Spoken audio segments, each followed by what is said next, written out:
আচ্ছা, কেউ একজন নামাজ পড়ে না কেন? আমি তোমার সম্পর্কে বলছি না, আমার প্রিয় ছেলে বা প্রিয় মেয়ে। শুধু প্রশ্নটি নিয়ে চিন্তা করো যে মানুষ কেন নামাজ পড়ে না। এর অনেকগুলো উত্তর থাকতে পারে, আর এই প্রশ্নের উত্তর আল্লাহর কাছেও আছে। উত্তরটা খুবই ভয়ঙ্কর। এই উত্তরটি আমি খুতবার শুরুতে পড়েছি। তিনি বলেন, ফালা সাদ্দাকা ওয়ালা সাল্লা ওয়ালাকিন কাযযাবা ওয়া তাওয়াল্লা। সে আসলে সত্য গ্রহণ করেনি এবং সে নামাজও পড়েনি। তিনি কাফের সম্পর্কে বলছিলেন। তিনি দুইটা জিনিস বলেছেন, এই লোকটি সত্য গ্রহণ করেনি এবং নামাজও পড়েনি। কথাটা ভাবনার উদ্রেক করে। যদি বলা হয় সে সত্য গ্রহণ করেনি, আমার আশা হলো তিনি বলবেন লা সাদ্দাকা ওয়ালা আমানা, কিন্তু তিনি বলছেন লা সাল্লা। এর মানে হলো আল্লাহর সত্য গ্রহণ করার ব্যাপারে তোমার অন্তরে কিছু একটা মিসিং আছে।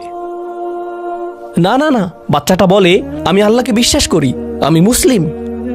হ্যাঁ, তুমি এখানে মুসলিম, তোমার মাথায়। কিন্তু এই সত্য তো শুধু তোমার মাথার জন্য না, এই সত্য তোমার অন্তরের জন্য। তুমি এখনো অনুভব করছো না যে ব্যাপারটা কেমন সিরিয়াস। তুমি এখনো উপলব্ধি করছো না যে এটা কি। মাঝে মাঝে কোনো বিষয় তুমি জানো হয়তো, কিন্তু এই নিয়ে চিন্তা করা থেকে পালিয়ে বেড়াও। এটা সত্য, তুমি জানো বিষয়টা কিন্তু চিন্তা করতে চাও না। আর তাই এটা যেহেতু মিসিং, ঠিক এই কারণে আমি সহজেই নামাজের কথা ভুলে যাই কখনো কখনো, এবং তুমিও ভুলে যাও কখনো কখনো। এমনটা ঘটে কারণ আমাদের অন্তর কিছুটা বিভ্রান্ত হয়ে পড়ে। দিনের এই সত্যতা, আল্লাহকে সেই সত্যটা, সেই অকাট্য সত্যটা আমাদের মস্তিষ্কের পেছনের কোনো একটা সেলফে গিয়ে পড়ে থাকে। আমরা অন্য কিছুতে ব্যস্ত হয়ে পড়ি এবং এই নিয়ে আর চিন্তা করি না। আল্লাহ এটাই বলেছেন। সুতরাং তোমার নামাজ পড়া আল্লাহর প্রয়োজন নেই। এমনকি তুমি যদি নামাজ পড়ো, আমি পড়তে বলছি এই কারণে, তখন কি করো? নামাজের জন্য কিভাবে নিয়ত করো? তখন আমি 4 রাকাত নামাজ পড়বো, দাঁড়ালাম, কারণ আমার আব্বা বারবার পড়তে বলছেন। আল্লাহু আকবার। নবী সাল্লাল্লাহু আলাইহি সাল্লাম আমাদের বলেছেন, নিয়ত সঠিক না হলে কাজের কোনো মূল্য থাকে না। ইন্নামাল আমালু বিন্নিয়াহ, ইন্নামাল আমালু বিন্নিয়াত। এমনকি যদি তুমি কাজটা করেও থাকো কিন্তু তোমার নিয়ত ছিল আমি শুধু তোমাকে বিরক্ত করি, এটাই তোমার নিয়ত, তখন এই নামাজ আমার যেমন কোনো উপকার করবে না, ঠিক তেমনি তোমারও কোনো উপকার করবে না। তোমার সত্যিকারের আন্তরিক নামাজ থেকে একমাত্র যে উপকৃত হবে সে হলো তুমি নিজে। এখন এটাই সেই প্রশ্নের উত্তর যে কেন একজন মানুষ নামাজ পড়ে না। আরও 2টা কথা তোমার সম্পর্কে বলতে চাই। তার মাঝে একটা হলো নামাজ পড়ার উদ্দেশ্য কি, কোন কারণে পড়ব। কারণ তুমি হয়তো ভাবছো নামাজ পড়ার উদ্দেশ্য হলো তুমি যেন জাহান্নামে না জ্বলো। নামাজ পড়ার উদ্দেশ্য হলো তুমি যদি নামাজ না পড়ো আল্লাহ তোমাকে ঘৃণা করবেন। নামাজ পড়ার উদ্দেশ্য হলো তুমি যদি নামাজ না পড়ো তুমি শাস্তি পাবে, অথবা তুমি আর মুসলিমই থাকবে না, ফেরেশতারা তোমাকে অভিশাপ দিবে। সমস্ত নেতিবাচক বিষয়। আল্লাহ ওই সমস্ত উদ্দেশ্যের কথা উল্লেখ করেননি। নেতিবাচক কিছু থেকে মুক্তি পাওয়া নামাজের মূল উদ্দেশ্য নয়। নামাজের মূল উদ্দেশ্য হলো ইতিবাচক কিছুর দিকে ছুটে চলা, এটাই নামাজের উদ্দেশ্য। এমন 2 ছাত্রের মধ্যে পার্থক্য যেন একজন লেখাপড়া করে যেন সে ফেল না করে, আর অন্যজন লেখাপড়া করে কারণ সে ওই সাবজেক্টটা পড়তে ভালোবাসে। একজন ছাত্র পড়ালেখা করছে পজিটিভ কিছুর জন্য, আর অন্যজন পড়ালেখা করছে কারণ সে এমন কিছু থেকে বাঁচতে চাচ্ছে যা নেগেটিভ। একজন কর্মচারী তার চাকরিটাকে দারুণ ভালোবাসে, আর অন্য একজন কর্মচারী শুধু চায় সে যেন চাকরিটা না হারায়। তারা একই চাকরি করছে, একেবারে অভিন্ন চাকরি, কিন্তু একজন চাকরিটা করতে পেরে কি যে খুশি, কত যে আনন্দ তার, আর অন্যজন খুবই হতাশ, সবসময় মনমরা ভাব। কেন? কারণ তাদের একজন এটা করছে ক্ষতিকর কিছু থেকে মুক্তি পাওয়ার জন্য, আর অপরজন এটা করছে উপকারী কিছুর দিকে ছুটে চলার জন্য। আল্লাহ কোরআনে যখন আমাকে নামাজ সম্পর্কে বলেছেন যে কেন আমাদের নামাজ পড়া দরকার, তিনি মুসা আলাইহিস সালামকে এই উত্তরটা বলে দিয়েছেন যখন তিনি তার সাথে সাক্ষাৎ করেছিলেন। তিনি বলেছেন, আকিমিস সলাতা লিযিকরি, আর আমাকে স্মরণ করার উদ্দেশ্যে নামাজ কায়েম করো। তোমার নামাজ ঠিক রাখো যেন তুমি তোমার রবকে স্মরণ করতে পারো। আমি তোমাকে ইতিমধ্যে বলেছি যে তোমার আমার সম্পর্কটা খুবই সীমিত, কিন্তু তোমার সাথে আল্লাহর সম্পর্কটা অনেক আগে থেকে শুরু হয়েছিল, আর তার সাথে তোমার এই সম্পর্কটা অনন্তকাল ধরে বলবৎ থাকবে। তাই সেই সম্পর্কটির কথা স্মরণে আনা আবশ্যক, কারণ ভালো যত কিছু তোমার কাছে আসে তা আসে ওই সম্পর্কটা থেকেই।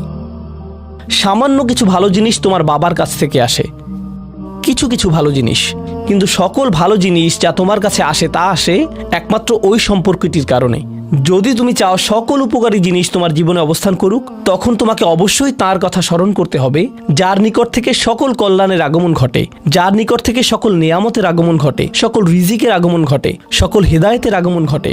আর তাই আল্লাহ বলছেন, সর্বোত্তম যে উপায়ে তুমি এটা করবে তা হলো নামাজের মাধ্যমে তুমি আমাকে স্মরণ করবে। এজন্যই তোমার নামাজ পড়া দরকার।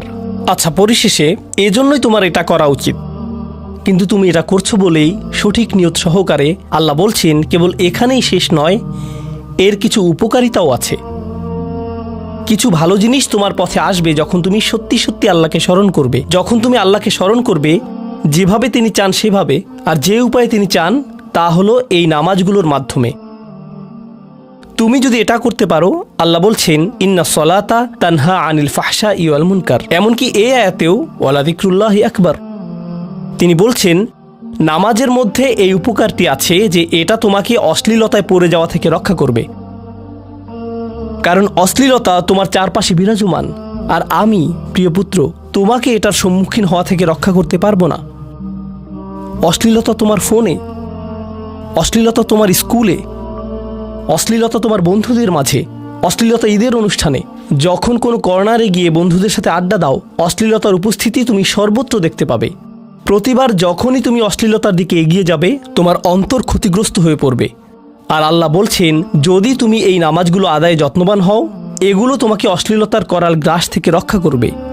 একবার যদি তুমি অশ্লীলতায় ডুবে যাও, তখন তুমি হয়ে পড়বে যেমন তুমি যদি দূষিত বাতাসে নিঃশ্বাস নাও, প্রথম তোমার কাশি আসবে, কিন্তু যদি এতে বেশিক্ষণ অবস্থান করো একসময় এতে তুমি অভ্যস্ত হয়ে পড়বে।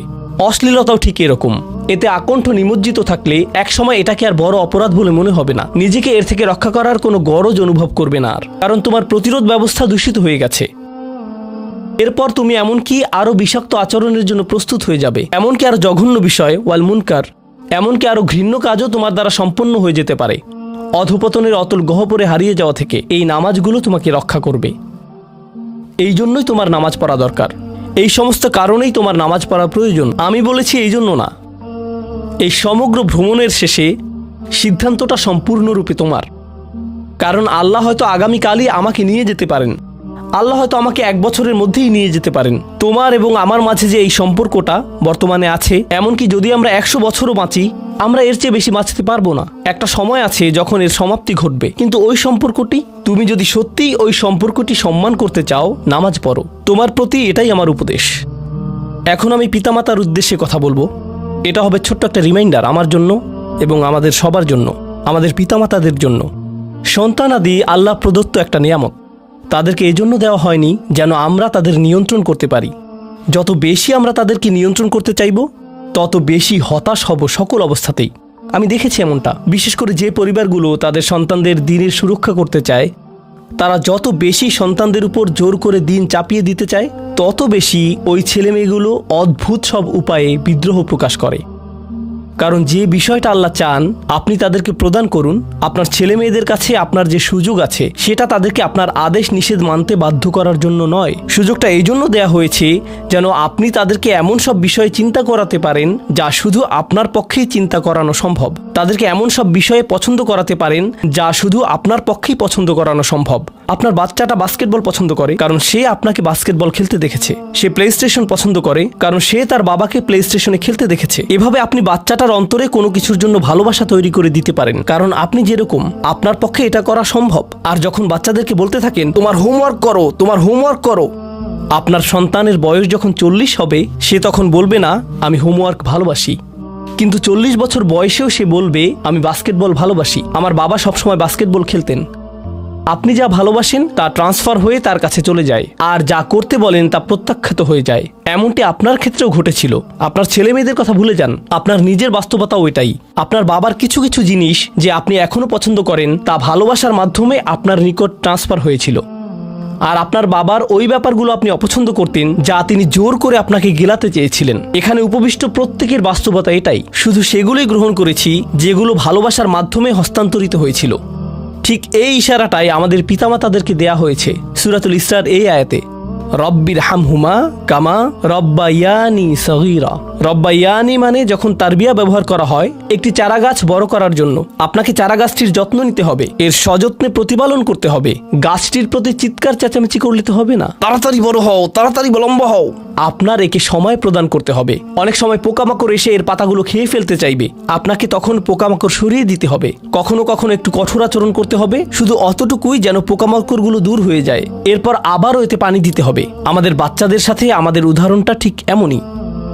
ঠিক এ কারণেই আমরা আমাদের মাতা পিতার জন্য এই দোয়াটা করি। আমি দোয়া করছি আল্লাহ যেন আমাদের সন্তানদেরকে হেদায়েত দান করেন, যা শুধু তার পক্ষেই দেওয়া সম্ভব। দোয়া করছি আল্লাহ তাদের অন্তরে ইস্তিকামা প্রদান করুন, যেন তারা তাদের জীবনে সঠিক সিদ্ধান্ত নিতে পারে। আরও দোয়া করছি আল্লাহ তাদেরকে ইব্রাহিম আলাইহিসসালামের দোয়ার মতো করুন, যা তিনি আমাদের সবার জন্য করেছিলেন। রব্বি জাআলনি মুকিমাস সলাতি ওয়া মিন যুররিয়াতি, হে আমার রব, আমাকে সালাত কায়েমকারী বানান এবং আমার বংশধরদের মধ্য থেকেও। আল্লাহ তাআলা এখানে উপস্থিত পিতামাতাদেরকে, আমাকে সহ সবাইকে এমন দৃষ্টান্তে পরিণত করুন যে আল্লাহকে ভালোবাসে এবং যে নামাজকে ভালোবাসে, যেন আমাদের ছেলেমেয়েরা নামাজের প্রেমে পড়ে যায় আমরা যেভাবে নামাজকে ভালোবাসি তা দেখে। বারাকাল্লাহু লি ওয়া লাকুম ফিল কুরআনিল হাকিম ওয়া নাফা'নি ওয়া ইয়্যাকুম বিল আয়াতি ওয়াজ যিকরিল হাকিম।